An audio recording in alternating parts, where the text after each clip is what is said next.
Hello friends, कैसे हैं आप लोग।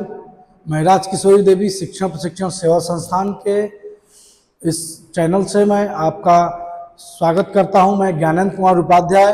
ये परिवार जो कि हमारा बुक है, जो कि हम लोग पढ़े थे, यहाँ से हम लोग फिर स्टार्ट करेंगे परामर्श कौशल के मूल तत्व। तो परामर्श कौशल के मूल तत्व देखते हैं कितने प्रकार के दिया है। इसमें 4 प्रकार का दिया गया है। ठीक है, यह एक प्रक्रिया है। सेकेंड है, इसके अंतर्गत अंतर व्यक्तिगत संबंध शामिल है। यह सीखने की सुविधा प्रदान करती है। यह एक समस्या समाधान प्रक्रिया है।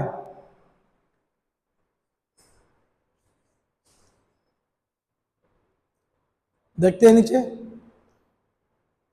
परामर्श कौशल के उद्देश्य।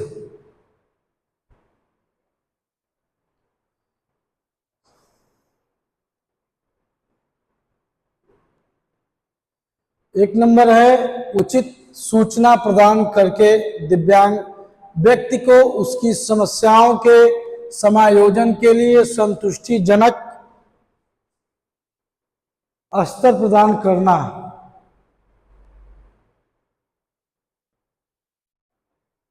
ठीक है। सेकेंड नंबर है हमारा, दिव्यांग व्यक्ति के जीवन की परिस्थितियों की बेहतर समझ, स्वीकृति और समायोजन के लिए सुविधा प्रदान करना।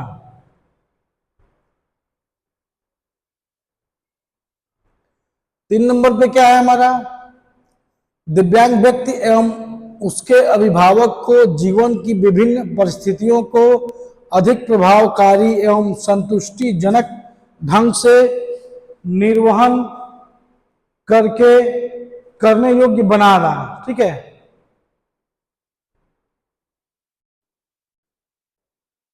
चार नंबर देखते हैं, दिव्यांग बच्चों के संपूर्ण विकास की प्रगति हेतु प्रत्यक्ष रूप से परामर्श देना। दिव्यांग नेक्स्ट हमारा है 5 नंबर, दिव्यांग बच्चे के अभिभावक जब उसकी समस्या का समाधान न कर पाता हो तो उस समय इसको उसकी समस्या को बेहतर समझने एवं कई बार समस्या समाधान में नई अंतर्दृष्टि का प्रयोग करने में मदद करना। तो इसको पहले पढ़ लेते हैं फिर समझते हैं। ठीक है। परामर्श के लक्ष्य, परामर्श के लक्ष्य क्या है इसको जानते हैं। जब दिव्यांग बच्चा अपनी क्षमता के अनुसार कार्य नहीं कर पाता एवं समस्या व्यवहार उत्पन्न करता है, समस्या व्यवहार उत्पन्न करता है एवं खुद से निर्णय नहीं ले पाता है, जिसके कारण परिवार में तनाव उत्पन्न होता है, परामर्श कौशल के द्वारा ये सारी क्रिया किया जाता है।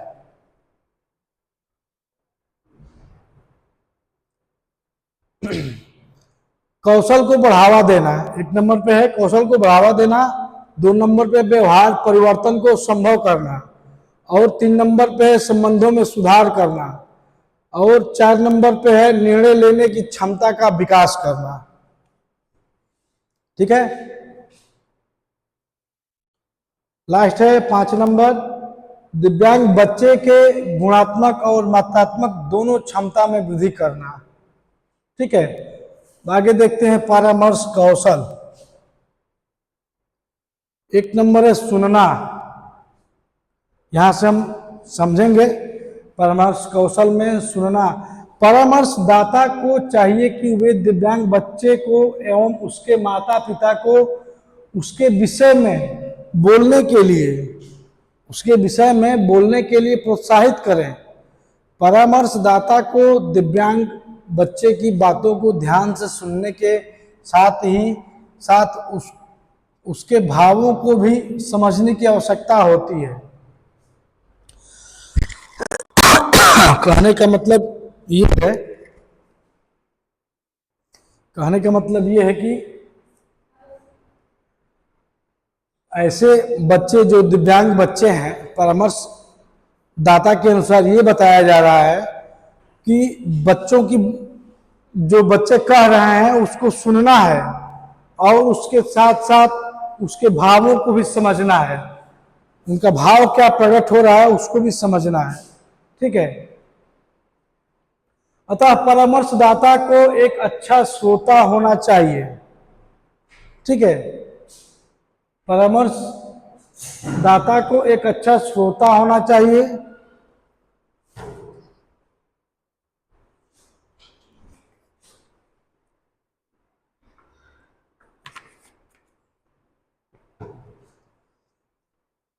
इनका कहने का मतलब ये है कि परामर्श दाता को क्या होना चाहिए, एक अच्छा श्रोता होना चाहिए। श्रोता मतलब क्या, सुनने वाला। जैसे मान लीजिए दिव्यांग बालक है, वो अपनी इच्छा प्रकट कर रहा है, कुछ बोल रहा है, कुछ कहना चाहता है, तो उसको सुनना जरूरी है। उसके बाद तो उसकी भावों को समझना जरूरी है, उसका भाव क्या है, अपना भाव, अपना इच्छा क्या प्रकट करना चाहता है। ठीक है। दिव्यांग बच्चे एवं उसके माता पिता को भी तनाव है, जिस कारण है वो सारी बातें सुननी चाहिए। जैसे मान लीजिए कि बच्चे के माता पिता किसी के यहाँ परामर्श लेने के लिए गए हैं, तो एक तो ये है कि जो उनके माता पिता है किस कारण तनाव में है, उनका बच्चा अगर दिव्यांग है तो क्या क्या परेशानियां आ रही हैं वो माता पिता बताएंगे परामर्शदाता को। तो परामर्शदाता को एक अच्छा श्रोता होना चाहिए कि उनकी बातें जो है अच्छे से गंभीरता से सुने। ठीक है। उसके बाद ही तो निर्णय ले पाएंगे क्या करना, क्या समझाना है। समझना, परामर्शदाता में दूसरी महत्वपूर्ण कौशल बच्चे एवं उसके माता पिता की, परामर्शदाता में दूसरी महत्वपूर्ण कौशल बच्चे एवं उनके माता पिता की समस्या को समझना एवं दिव्यांग बच्चों को भी समझना चाहिए। समस्या को समझ, देखिए अभी हम पीछे बताए हैं कि समस्या को तो समझना ही है, उसके भावों को भी समझना है। यानी कहने का तात्पर्य ये है कि समझना एवं दिव्यांग बच्चों को भी समझना चाहिए। यानी समस्या को तो समझना ही है, दिव्यांग बच्चों को भी समझना है, क्या चाहते हैं, उनकी इच्छा क्या है, क्या बोलना चाहते हैं, उनकी बातों को गंभीरता से सुनने की जरूरत है। तो वही बताया जा रहा है कि परामर्शदाता द्वारा इन बच्चों को जो भी समस्या है उसको समझना है। ठीक है। क्या बोल रहे हैं उनको सुनना है, उनके भावों को जानना है। ठीक है। आगे देखते हैं क्रियान्वयन योजना। परामर्शदाता के द्वारा दिव्यांग बच्चे एवं उसके अभिभावक के समस्याओं के हल का विकल्प ढूंढने, निर्णय लेने, क्रियात्मक योजना का विकास करने तथा कार्यक्रम का मूल्यांकन करने में मदद मिलती है। तनाव, तनाव प्रबंधन तकनीक और मनोचिकित्सा का एक विस्तृत स्पेक्ट्रम है जिसका उद्देश्य किसी व्यक्ति के तनाव स्तर को नियंत्रित करता है। तनाव कई शारीरिक और मानसिक लक्षण पैदा करता है जो प्रत्येक व्यक्ति के परिस्थिति जन्य कारकों के अनुसार भिन्न भिन्न होता है। इनमें शारीरिक स्वास्थ्य में गिरावट के साथ साथ अवसाद भी शामिल हो सकता है। तनाव प्रबंधन की प्रक्रिया को आधुनिक समाज में सुखी और सफल जीवन की कुंजी के रूप में देखा जाता है। व्यक्ति की जरूरतें कभी समाप्त नहीं होती, जो संभालना मुश्किल हो जाता है। तनाव प्रबंधन के द्वारा चिंता को समाप्त किया जाता है। देखिए इसमें बताया जा रहा है कि जो मनोचिकित्सक होते हैं उनको द्वारा ये बताया जाता है कि तनाव स्तर को नियंत्रित करना है। तनाव कई शारीरिक और मानसिक लक्षण पैदा कर सकता है। यानी मान लीजिए कि घर में अगर किसी प्रकार का तनाव है, बच्चे अगर दिव्यांग बच्चे हैं, उनके माता पिता तनाव में आ जाएंगे तो उनको भी कई बीमारियां हो सकती हैं, मानसिक रोगी हो सकते हैं, वो उनका स्वास्थ्य सही नहीं रहेगा। ठीक है, मतलब नाना प्रकार की परेशानियां अपने बच्चों के साथ साथ उनको भी हो सकती है। तो उसका समस्या का समाधान के लिए परामर्शदाता से अगर सलाह ले रहे हैं तो खुद को मानसिक रूप से मजबूत बनाना पड़ेगा, तभी तो अपना भी विकास करेंगे और उस बच्चे का भी विकास करेंगे। आप खुद ही टूट जाएंगे तो फिर उनका विकास कैसे करेंगे? जो आपके बच्चे दिव्यांग हैं, उनका देख रेख, उनका पालन पोषण, उनकी शैक्षणिक कार्यक्रम जो भी है उनका कैसे होगा जब आप ही टूट जाएंगे? तो जो संभालना मुश्किल है, व्यक्ति की जरूरतें कभी कभी समाप्त नहीं होती। जो संभालना मुश्किल हो जाता है, तनाव प्रबंधन के द्वारा चिंता को समाप्त किया जाता है। ठीक है, तनाव प्रबंधन के द्वारा यानी परामर्शदाता के समझाने पर, उनके बातों को सुनने पर जो आपका तनाव है, जो चिंता है, वो समाप्त हो सकती है, आप अगर उस पर अमल करें तो। ठीक है, तनाव के स्तर आसानी से मापने योग्य होते हैं। विभिन्न प्रकार के पॉलीग्राफ का उपयोग किया जाता है। कई व्यवहारिक तनाव प्रबंधन तकनीकें उपलब्ध हैं। व्यावसायिकों द्वारा तनाव के स्तर को कम करने में मदद मिलती है। तनाव को कम करने वाली तकनीकों में एक रोजाना व्यायाम, एक शौक खोजना, अपने विचारों एवं भावनाओं को लिखना, अपनी समस्या को एक विश्वसनीय व्यक्ति के साथ बोलना शामिल है। जो तनाव दिव्यांग बच्चे एवं अभिभावक को परेशान कर रहा है, यह सुनना, यह ध्यान रखना बहुत जरूरी है कि सभी तकलीफें सभी दिव्यांग के लिए एक समान नहीं होती। इसलिए विभिन्न तनाव प्रबंधन तकनीकों की कोशिश करना चाहिए। इससे यह पता किया जा सकता है कि कौन सी तकनीक किसके लिए उपयोगी है। तनाव प्रबंधन के कई तकनीक होते हैं, जिसमें से प्रत्येक तनाव को नियंत्रण करने के लिए उपयोगी है। देखिए, तनाव प्रबंधन यही बताया जा रहा है इसके अनुसार, परामर्शदाता के अनुसार, कि दिव्यांग व्यक्ति जो होते हैं, दिव्यांग जो बालक होते हैं, वो एक कैटेगरी के नहीं होते हैं, उसमें कई कैटेगरियां पाई जाती हैं और सबकी समस्या अलग होती है, एक जैसी नहीं होती है। तो जब उसके माता पिता, उस बालक के माता पिता जब परामर्शदाता से मिलेंगे तो समस्या किसी का थोड़ा होगा, किसी का ज़्यादा होगा। ठीक है, तो समस्या पे जब अमल करेंगे तो उसका समाधान भी निकलेगा। ठीक है, आगे देखते हैं व्यवहार समायोजन, कॉपिंग बिहेवियर। इसमें क्या कह रहा है, देखिए, एक मानसिक मंद बच्चे के साथ अभिभावक का व्यवहार समायोजन अलग अलग होता है। कहीं हम पाते हैं कि अभिभावक का समायोजन कौशल कुशल है, कभी कभी अभिभावक ऐसी स्थिति को दुखद बना देते हैं, कहीं कहीं अभिभावक दबाव की स्थिति बनाकर रखते हैं, तो कुछ ऐसे भी होते हैं जो वास्तविकता को स्वीकार कर बच्चे को प्यार करते हैं। इस प्रकार से विभिन्न प्रकार की युक्तियां अभिभावक बच्चों के साथ समायोजन में अपनाते हैं। ये देखिए, 3 कैटेगरी दिया गया है। अपेक्षाओं में बदलाव, समस्या में सुधार लाना और समस्या में तारतम्य स्थापित करना।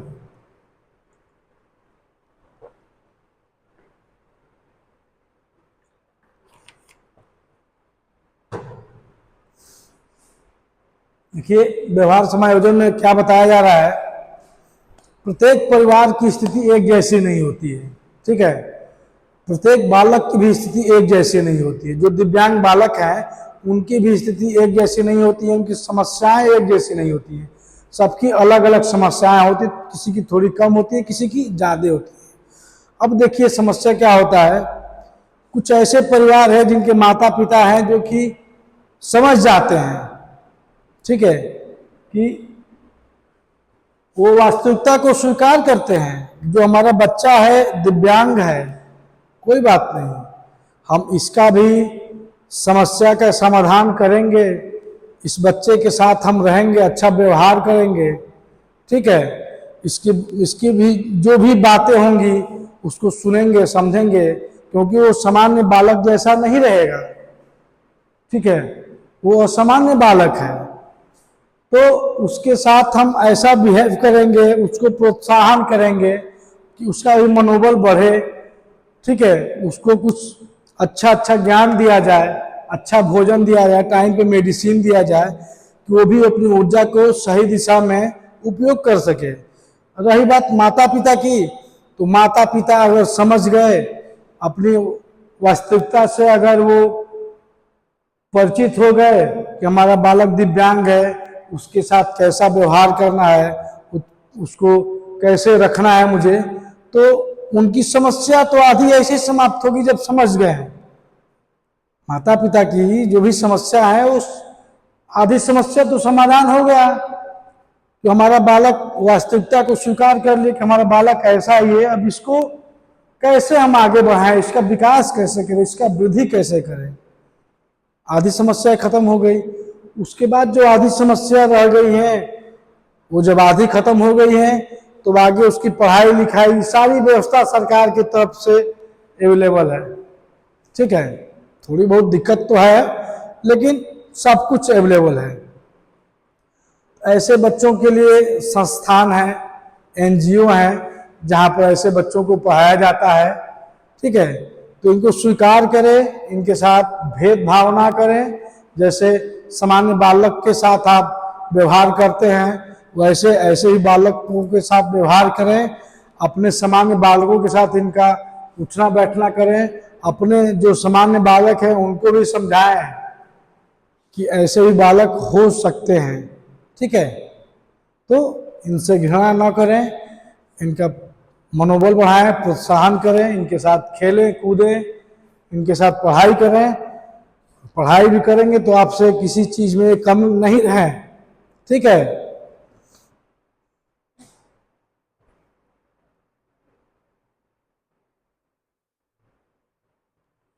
एक नंबर पे है हमारा एक अपेक्षाओं में बदलाव। अभिभावक के द्वारा बच्चे की दिव्यांगता स्वीकार कर लेने के पश्चात वो अभिभावक अपने पूर्व की अपेक्षाओं में बदलाव लाकर बालक के विकास बढ़ोतरी के लिए प्रयासरत होता है और उसके छोटे छोटे उन्नति से खुश होता है।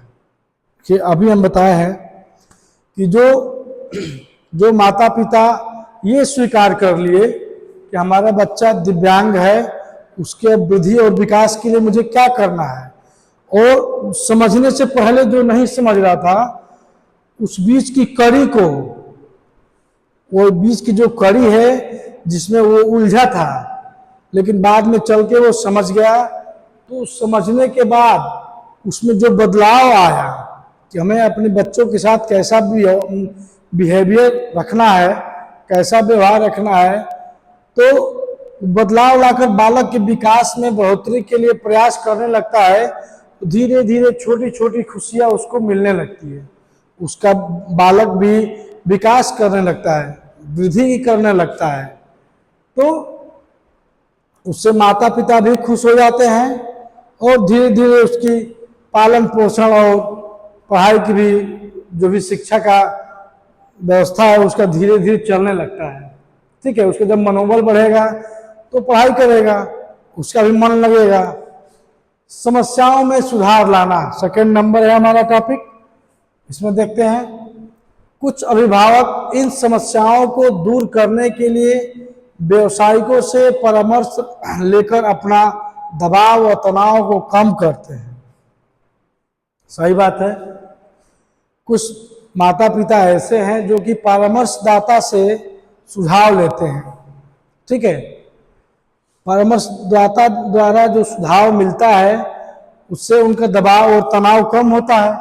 जाहिर सी बात है, आप किसी संस्था पे चले जाइए, वहाँ से परामर्श लीजिए कि हमारा ऐसा बालक है, इसको क्या किया जाए, तो भरपूर मात्रा में आपको जानकारी दी जाएगी। ठीक है, ऐसे बालकों के साथ कैसा व्यवहार करना है, कैसे रख रखाव करना है, उनको पढ़ाई कैसे कराना है, सारी व्यवस्था उनको मिलेगी। तो ऐसे माता पिता का जो भी दबाव और तनाव है वो कम होगा। आगे चलते हैं 3 नंबर पे, समस्या से समझौता करना। कुछ अभिभावक बच्चों के समस्याओं से संबंधित तकनीक जानकारी प्राप्त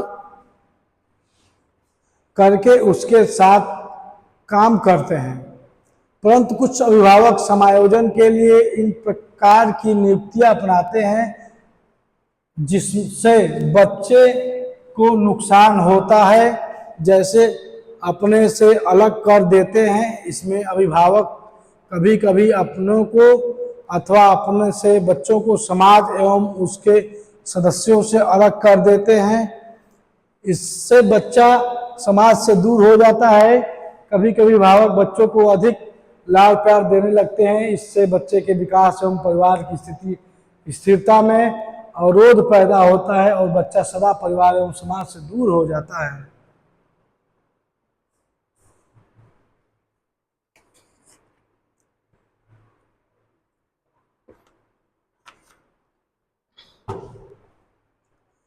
देखिए, इसमें बताया जा रहा है समस्या से समझौता। कुछ लोग समस्या से समझौता कर लेते हैं, कुछ लोग नहीं कर पाते हैं। जो इस समस्या से समझौता कर लेते हैं उनके जीवन में छोटी छोटी खुशियां आने स्टार्ट हो जाती हैं, और जो नहीं कर पाते हैं उसी में परेशान रहते हैं।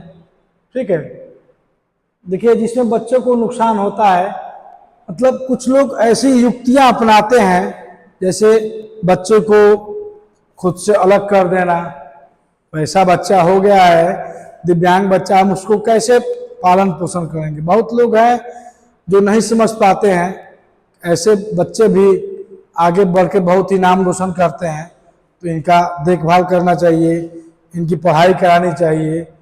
ठीक है, इनको समय समय पर मेडिसिन देना चाहिए। ये नहीं है कि हम अपने से दूर कर दें इनको। ठीक है, और कुछ जगह ऐसे भी होता है कि बहुत ज़्यादा बच्चों को लाड़ प्यार मिल जाता है, वहाँ भी क्या होता है कि परिवार की स्थिरता में अवरोध पैदा होता है। ज़्यादा लाड़ प्यार मिल जाएगा, जो मन में आएगा वही करेगा, किसी को कुछ समझेगा नहीं, मम्मी पापा को समझेगा नहीं, वो जिद करेगा कि मुझे ये चीज़ चाहिए तो ये चाहिए। तो ऐसा भी, वो भी दिव्यांग के ही श्रेणी में आते हैं ऐसे भी बच्चे जो अपने माता पिता की बात ना सुने। ठीक है, कुछ अच्छा भला ना समझे कि इससे हमारा भला होगा या बुरा होगा। तो ऐसे भी बच्चे समाज के लिए खतरनाक होते हैं।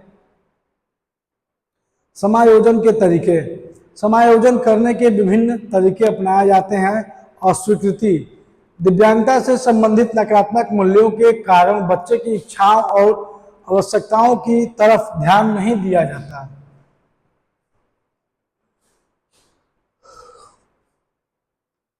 एक नंबर पे है, अभिभावकों का विचार होता है कि बच्चा शारीरिक तथा मनोवैज्ञानिक रूप से उन पर बोझ है।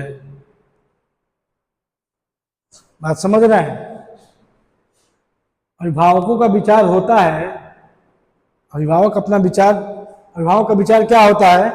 बच्चा शारीरिक तथा मनोवैज्ञानिक रूप से उन पर बोझ है। ठीक है, शारीरिक और मानसिक मनोवैज्ञानिक दोनों रूप से।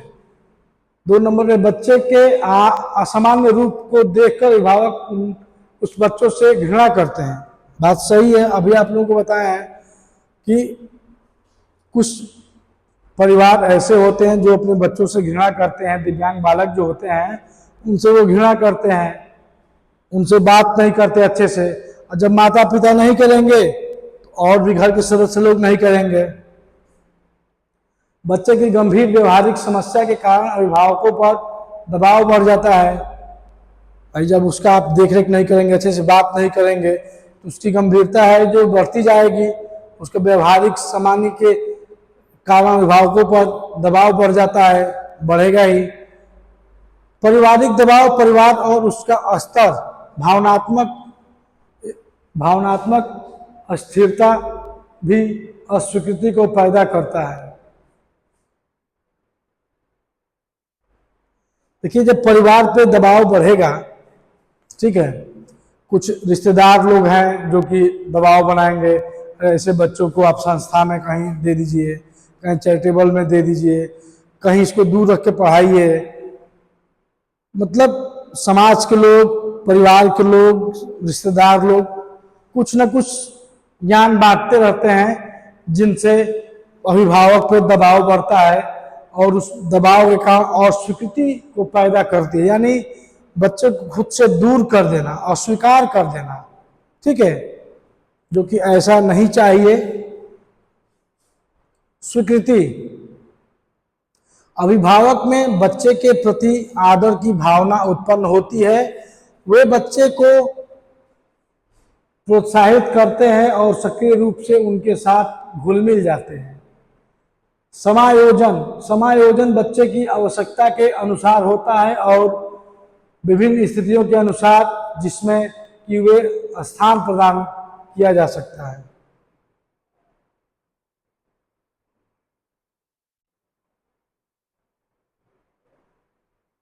देखिए, समायोजन में बाधाएं, परिवार के सदस्यों का स्वास्थ्य ठीक न होना, पारिवारिक समस्याएं, व्यवहारिक कला, सहायता की कमी, बड़े व्यक्ति की मृत्यु, परिवार, समुदाय, पड़ोसियों, रिश्तेदारों, मित्रों और कर्ताओं की स्वीकृति में कमी, बाहर वालों का अत्यधिक हस्तक्षेप, वित्तीय स्थितियों में कमी, व्यवहारिकों द्वारा गलत मार्गदर्शन। नेक्स्ट है उपलब्ध सेवाओं की सूचनाओं में कमी। देखिए, समायोजन में इतनी बाधाएं होती हैं, ठीक है, आप लोग इसको देख सकते हैं, इसका स्क्रीनशॉट ले सकते हैं। अगर वीडियो आप लोगों को अच्छा लगे तो लाइक और सब्सक्राइब कीजिए, और आप इस चैनल से आप HIVI-MR की DED first year second year की आप लोग पढ़ाई कर सकते हैं। हमारे यहाँ IDD के लिए अरविंद गोस्वामी हैं, VI के लिए राजेश दुबे हैं, HI के लिए रोली वर्मा, नेहा मैम एंड हम स्वयं ज्ञानेंद्र कुमार उपाध्याय आप लोगों का मार्गदर्शन करेंगे। अब लोग हम देखते हैं MCQ, इसी टॉपिक पे आधारित MCQ है जिसको हम देखेंगे और इसका आंसर देंगे। देखिए, पहला क्वेश्चन आप लोगों के सामने स्क्रीन पे, परामर्श कौशल का मुख्य उद्देश्य क्या है? परामर्श कौशल का मुख्य उद्देश्य क्या है? आप लोगों को ही पीछे बताया गया है, आप लोग इसका आंसर दे सकते हैं। ज्ञान का प्रचार, व्यक्तिगत विकास में सहायता करना, केवल समस्या समाधान, सभी उपरोक्त। बताइए क्या होगा?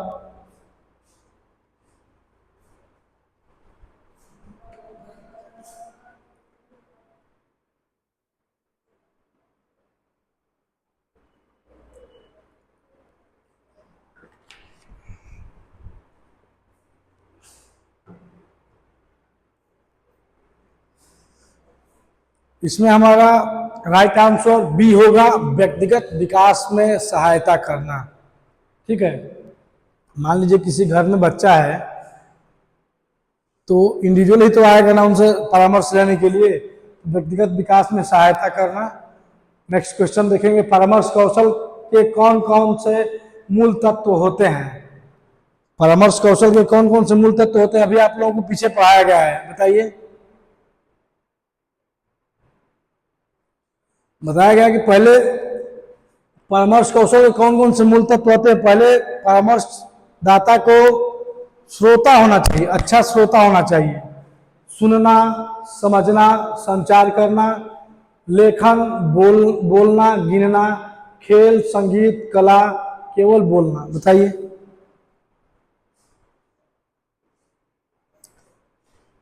साफ साफ आप लोगों को दिख रहा है ए ऑप्शन, सुनना, समझना और संचार। नेक्स्ट क्वेश्चन, परामर्श में प्रभावी सुनने का महत्व क्या है?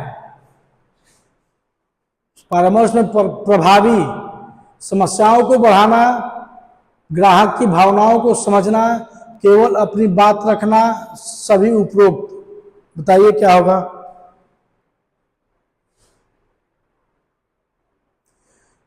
बी ऑप्शन, ग्राहक की भावनाओं को समझना। ग्राहक मतलब कि जो भी व्यक्ति आ रहा है उनसे परामर्श लेने के लिए, ठीक है, तो उनका ग्राहक ही तो हो गया, तो उनकी भावनाओं को समझना।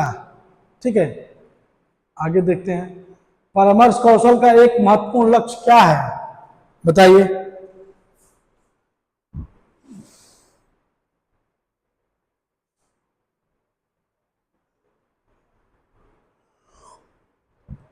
आत्मविश्वास में कमी लाना, यह हमारा होगा नहीं। केवल सलाह देना, यह हमारा होगा नहीं। समय बर्बाद करना भी होगा नहीं। ग्राहक की समस्याओं का समाधान करना, राइट आंसर। नेक्स्ट देखते हैं, परामर्श के दौरान सकारात्मक संचार का क्या महत्व है? समस्याओं को नजरअंदाज करना, बिल्कुल गलत। केवल, जहां पर केवल शब्द आ जाए वो निगेटिव है हमारा। केवल बातें करना, भरोसा और सहयोग बढ़ाना, ग्राहक को असहज करना। बताइए, ग्राहक को असहज करेंगे? हमारा राइट आंसर बी है, भरोसा और सहयोग।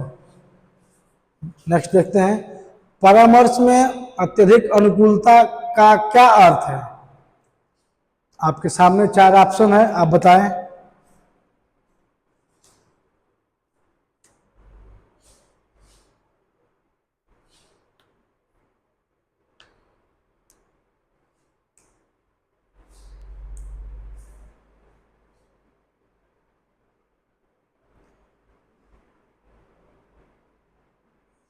देखिए, छठा क्वेश्चन बहुत ही अच्छा है। परामर्श में अत्यधिक अनुकूलता का क्या अर्थ है?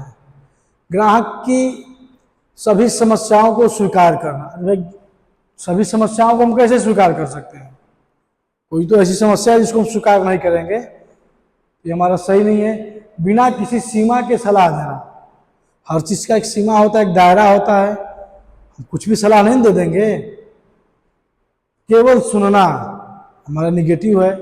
ग्राहक के दृष्टिकोण का सम्मान करना, ठीक है, उसका दृष्टिकोण क्या है, उसकी समस्याएं कितनी हैं, क्या वो कहना चाहता है, ठीक है, उसकी समस्याओं को हम समझेंगे, उसके दृष्टिकोण का सम्मान करेंगे।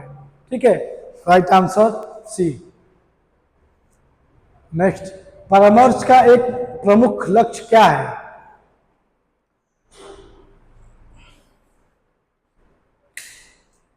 ग्राहक की स्थिति को सुधारना, केवल शिक्षा प्रदान करना, समाज की समस्याओं को बढ़ाना, समय बर्बाद करना।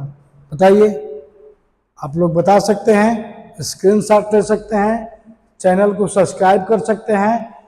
ठीक है, अपने और फ्रेंड को बोल सकते हैं इस चैनल को सब्सक्राइब करें, और इस चैनल से जुड़ के डीएड पार्ट 1 और पार्ट 2 का पढ़ाई कर सकते हैं आप लोग।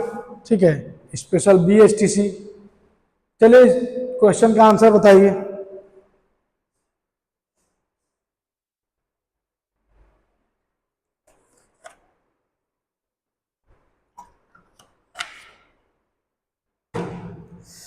देखिए, हमारा निगेटिव समय बर्बाद करना, समाज की समस्याओं को बढ़ाना, केवल शिक्षा प्रदान करना गलत ही है। हमारा राइट आंसर है ग्राहक की स्थिति को सुधारना। ठीक है, आगे चलते हैं।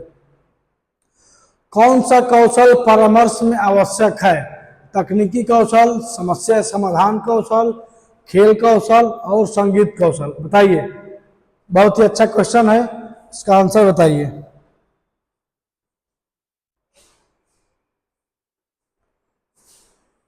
अभी आप लोगों को पीछे बताया गया है, समस्या समाधान कौशल।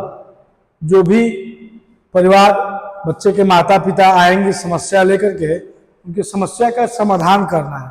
ठीक है, आगे देखते हैं, परामर्श में ग्राहक की राय का महत्व क्या है? उसे नजरअंदाज करना, अपने विचारों को थोपना, समझना और उसके अनुसार सलाह देना, केवल अपनी बात रखना। इजी क्वेश्चन, सी राइट आंसर है हमारा। ठीक है, समझना और उनके अनुसार सलाह देना। परामर्श कौशल का एक महत्वपूर्ण तत्व क्या है? संवेदनशीलता। देखिए, संवेदनशीलता है हमारा पहला ऑप्शन, दूसरा क्रोध, तीसरा उदासीनता और चौथा हमारा केवल नियम पालन करना। आप लोग बताएं, जहां भी केवल आ जाए हमारा निगेटिव है, ये हमारा गलत है। क्रोध गलत है, उदासीनता भी हमारा सही ऑप्शन नहीं है। हमारा राइट आंसर क्या है बताइए? राइट आंसर ए है, संवेदनशीलता। ठीक है, नेक्स्ट चलते हैं। कौन सा तत्व परामर्श कौशल को और प्रभावी बनाता है? आत्मविश्वास, ज्ञान का अभाव, नकारात्मकता, शंका। पहला ऑप्शन हमारा सही है, आत्मविश्वास। नेक्स्ट क्वेश्चन, परामर्श कौशल में संचार की भूमिका क्या है?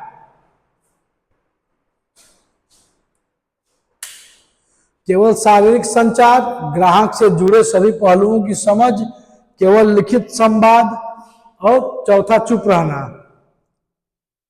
हमारा राइट आंसर बी, ग्राहक से जुड़े सभी पहलुओं की समझ।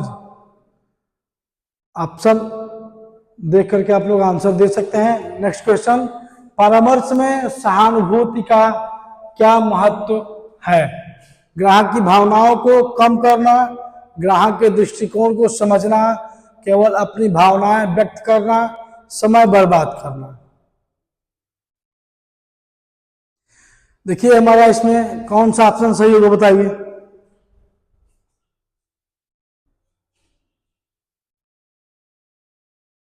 अभी सेम क्वेश्चन, ऐसा ही क्वेश्चन आप लोगों को पीछे बताया गया है। हमारा राइट आंसर है बी, ग्राहक के दृष्टिकोण को समझना। नेक्स्ट क्वेश्चन देखते हैं। परामर्श का एक लक्ष्य है, चलिए इसका आप आंसर बताइए आप लोग। परामर्श कौशल का एक लक्ष्य है।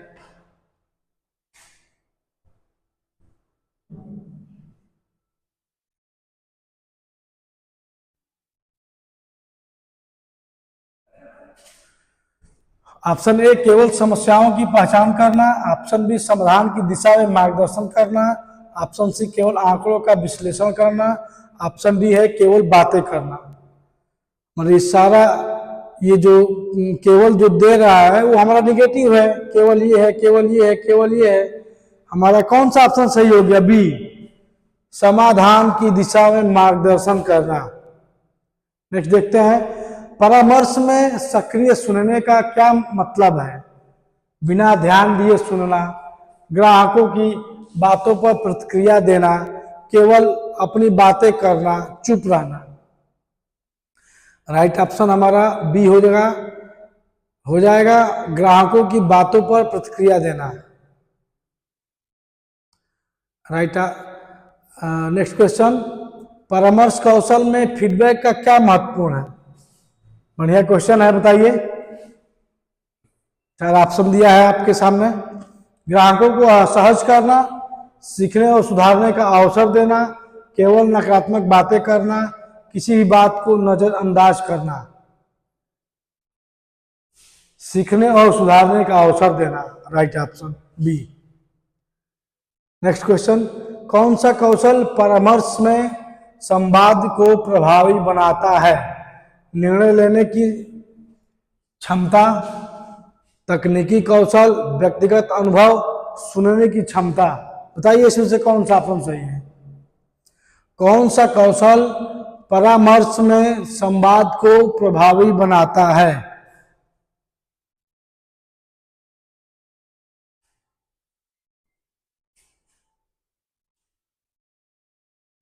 देखिए, आप लोग को पीछे पढ़ाए हैं कि परामर्श में संवाद को प्रभावी बनाता है क्या? जब कोई आपसे आएगा सलाह लेने के लिए तो श्रोता को क्या होना चाहिए? सॉरी, परामर्शदाता को क्या होना चाहिए? एक अच्छा श्रोता होना चाहिए। वो जब सुनेगा तभी तो उस पर अपना सलाह देगा। तो सुनने की क्षमता, नेक्स्ट क्वेश्चन देखते हैं। परामर्श के लक्ष्यों में से एक है समस्या का समाधान ढूंढना, केवल सलाह देना, अपनी बात को प्रमुखता देना, समय बर्बाद करना। आप लोगों को आंसर पता हो गया क्या होगा? आपका ए ऑप्शन राइट आंसर है, समस्या का समाधान ढूंढना। नेक्स्ट आंसर, परामर्श कौशल में प्रभावी संचार का क्या अर्थ है? 4 ऑप्शन दिए हैं, बताइए आप लोग क्या होगा?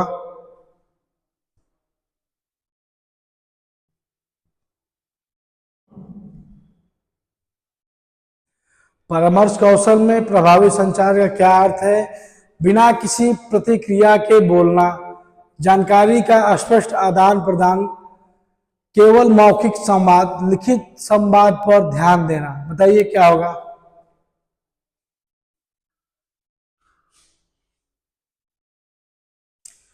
मतलब बी ऑप्शन सही है, जानकारी का स्पष्ट आदान प्रदान करना। ठीक है, next question and last question. परामर्श के दौरान ग्राहकों को सक्रिय रूप से शामिल करना क्यों महत्वपूर्ण है?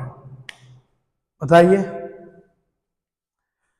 ग्राहकों को सक्रिय रूप से शामिल करना क्यों महत्वपूर्ण है? उन्हें असहज करना, उनकी सोच और भावना को समझना, केवल समय बिताना, अपनी बात को मजबूती से रखना। बताइए क्या होगा आंसर? इसका राइट आंसर क्या होगा?